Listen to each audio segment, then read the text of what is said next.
to them. But I think in most cases, I mean, for us at least, we're trying to fund, important innovations that are going after large pre-existing markets. So it's, it's sort of twofold. Is this a productized science or science experiment? And is there, sort of a clear roadmap around it, around taking it from kind of proof of concept to commercial product and scaled up from there. And then secondly, losing my train of thought here. I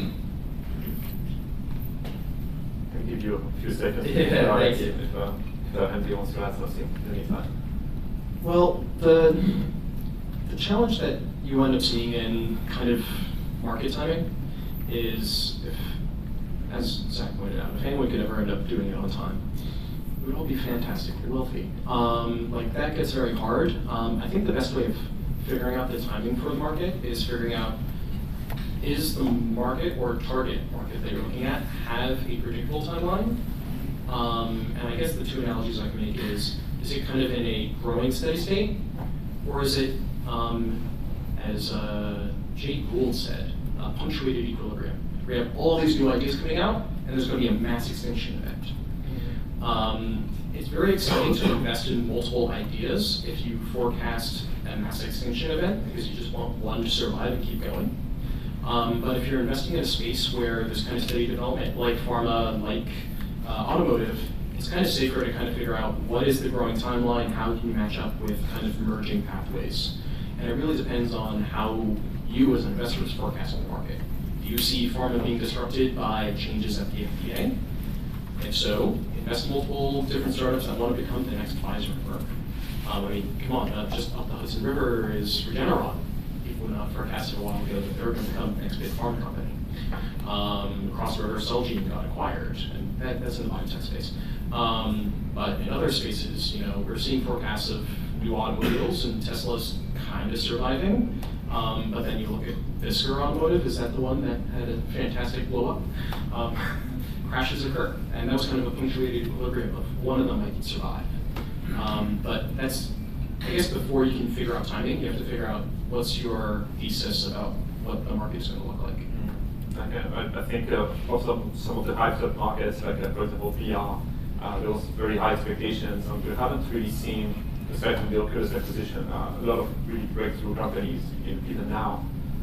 So yes, it's a challenge, because if you're a company in those sectors, maybe you raise a seed round because everybody's excited, everybody thinks, okay, the market's going to grow. Then it takes a bit longer. Maybe you raise a second seed, and then it takes a bit longer, and then maybe you try to get a bridge, and then the market's still not there, and then you don't have a business anymore. And, so if you're kind of too far away from the market developing, you can't really rely on just yourself to do that. Actually, to riff off of VR, AR has also been an interesting space. And we ended up talking about how Meta collapsed and now it's been rebirthed. And then you're seeing Magic Leap where people are just like, there's so much hype here, what's happening? But then you see on the other end, Microsoft's Holo product is a little bit mature, not that fancy, but as it goes forward, they've been trying to work on military engagements, and many of their programmers are just like, we're uncomfortable with this. And that also ends up becoming a question for, it's something easier for a small startup where there's less chaos of being aligned into the business direction, that sometimes you can take more daring charges into opportunities where for big companies, they just can't. Just to wrap up my thought, which I'm losing a bit, but right, resurgence from the ashes.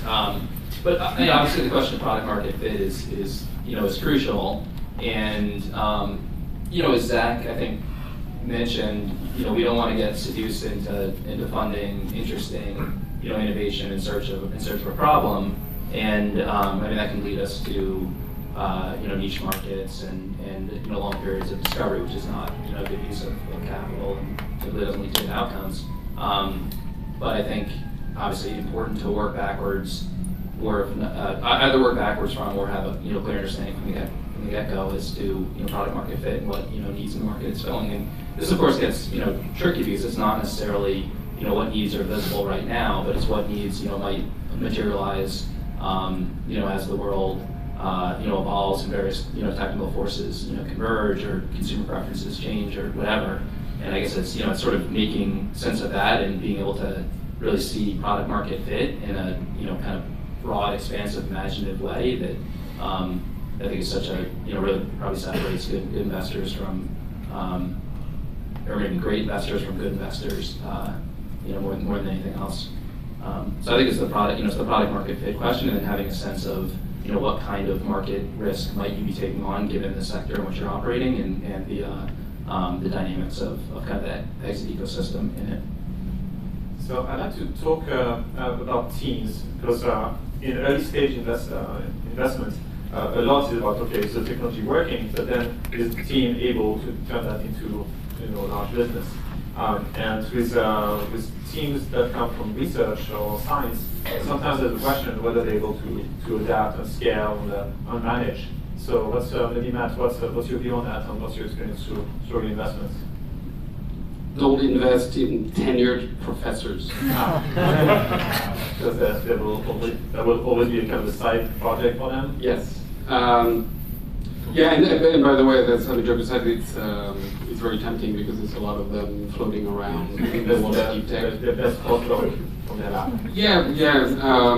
So, a little bit to what was said before, like as VCs, or at least our firm, we try to stay away from science projects, and that's the natural temptation. That's sort of the difficulty of deep tech, right? Like you need very smart people and very academically impressive people, but the tendency of academically strong people, very smart people, is to just like overanalyze the problems and just like love being in that sort of intellectual debate, right? That's sort of the cliche, but it's very true. So research for research. Yes, and that's the number one problem of deep tech that I've seen from the execution perspective, where like people just are, this is so cool. This is like, but what if we could do this? And then let's all talk about how we could do this.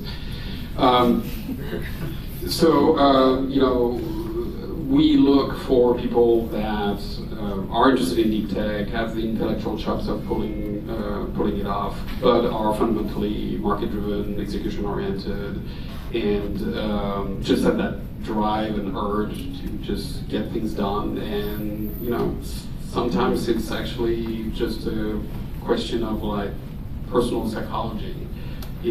For some reason, somewhere in their lives, they like have something to prove. They have that appetite, that hunger, and you can sort of tell actually the meeting reasonably quickly.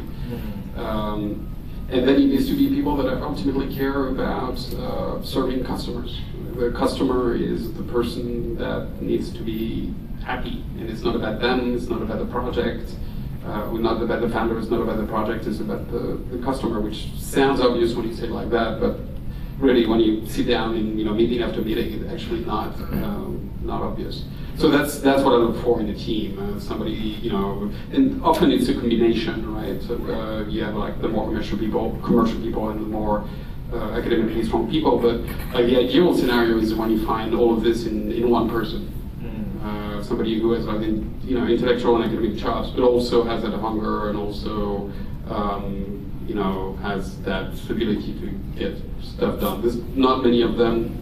Zack and I met recently. You're on the front line of that type of Yeah, you're speaking my wheelhouse. Actually, most of the teams I work with start from science projects, and they're figuring their way forward. And so I would add a little qualifier to your statement. Don't invest in teams that are just tenured professors. There's usually a diversity that's needed in thoughts.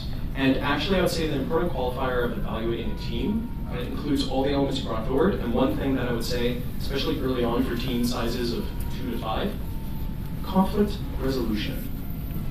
You will be surprised how many teams that get early funding and fail is due to dysfunctions in resolving conflicts.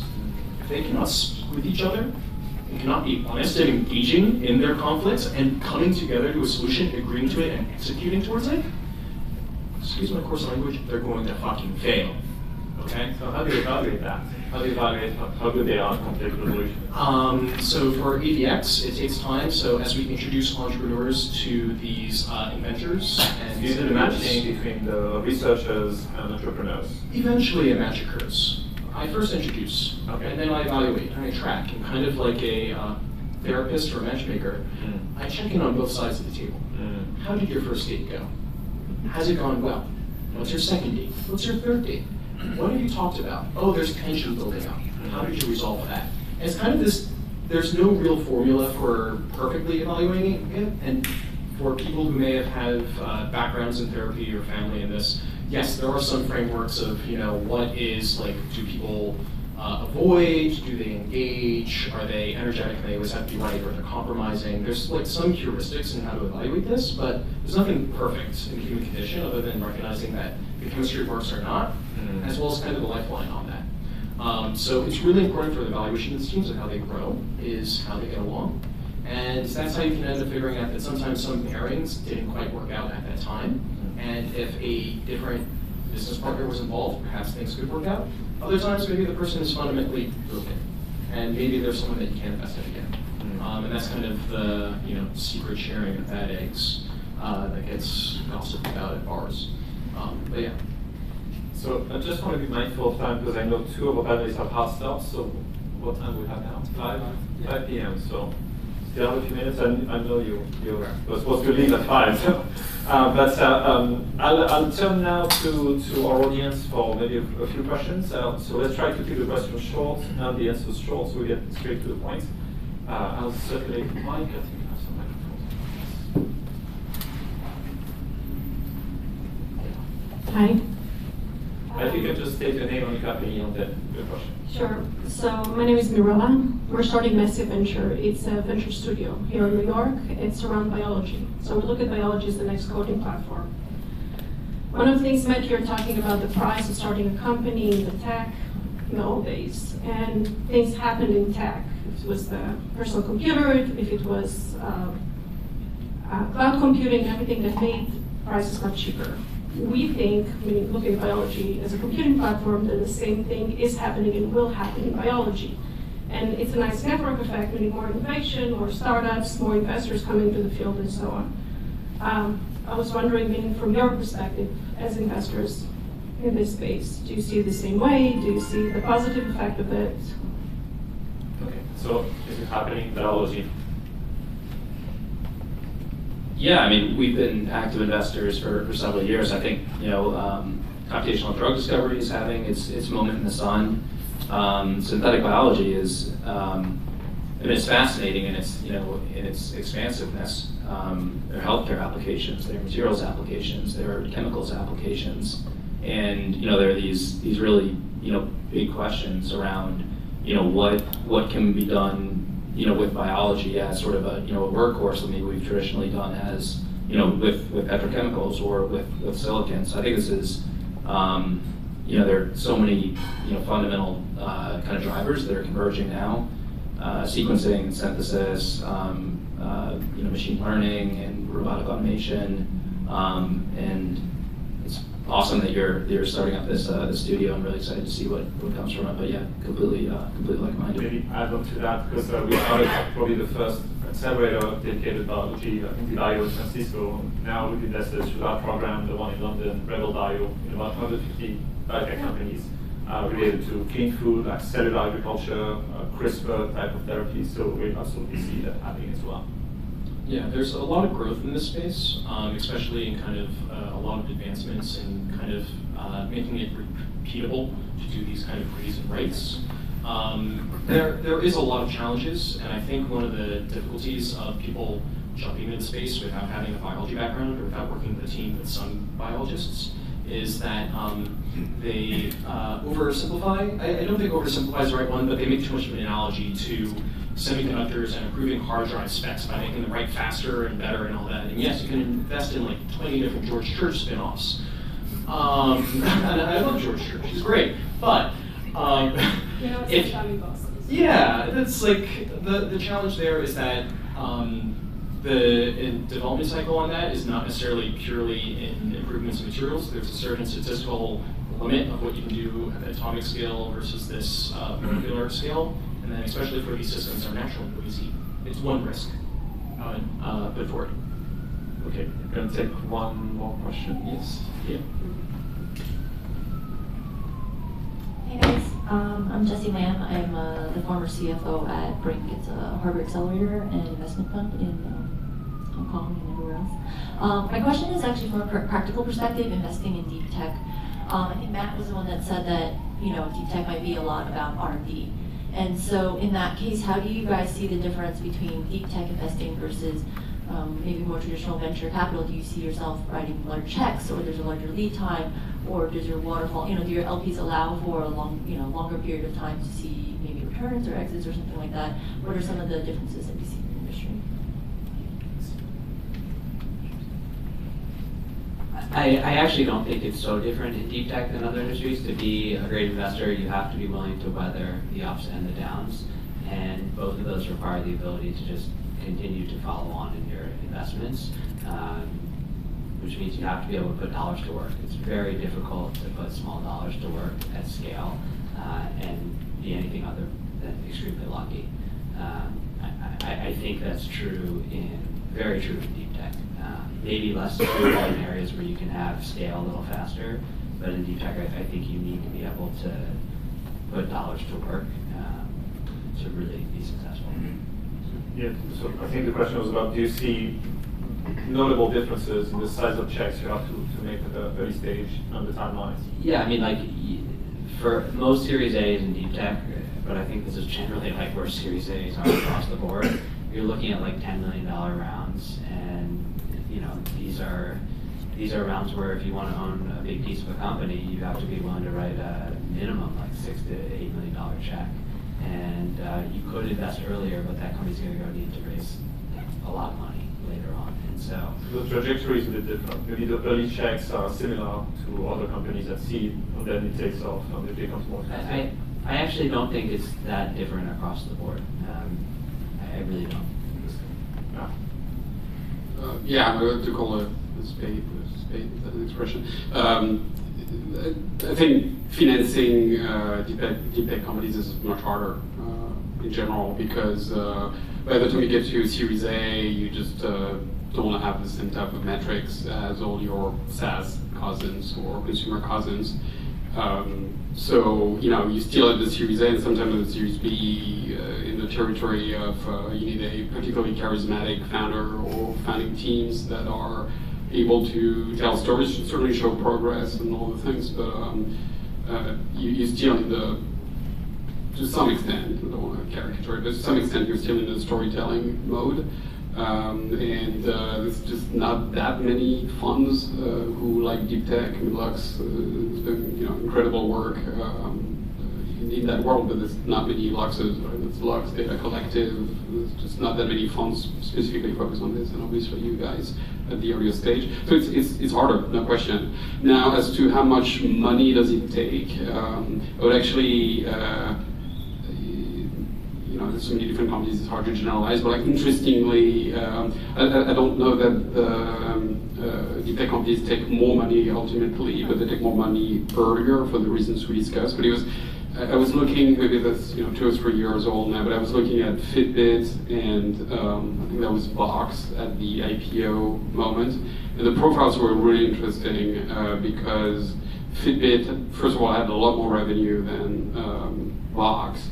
But it was profitable at IPO, and had raised a fraction of what Box, so don't quote me on the exact numbers, but I want to say Fitbit raised 70 from start to... less than 100 million. Yeah, whereas Box had raised 500 million. So, SaaS is much faster to get started, but to get to market dominance, you need to keep funding sales and marketing, ahead, because obviously you have this accumulating subscription sort of model effect.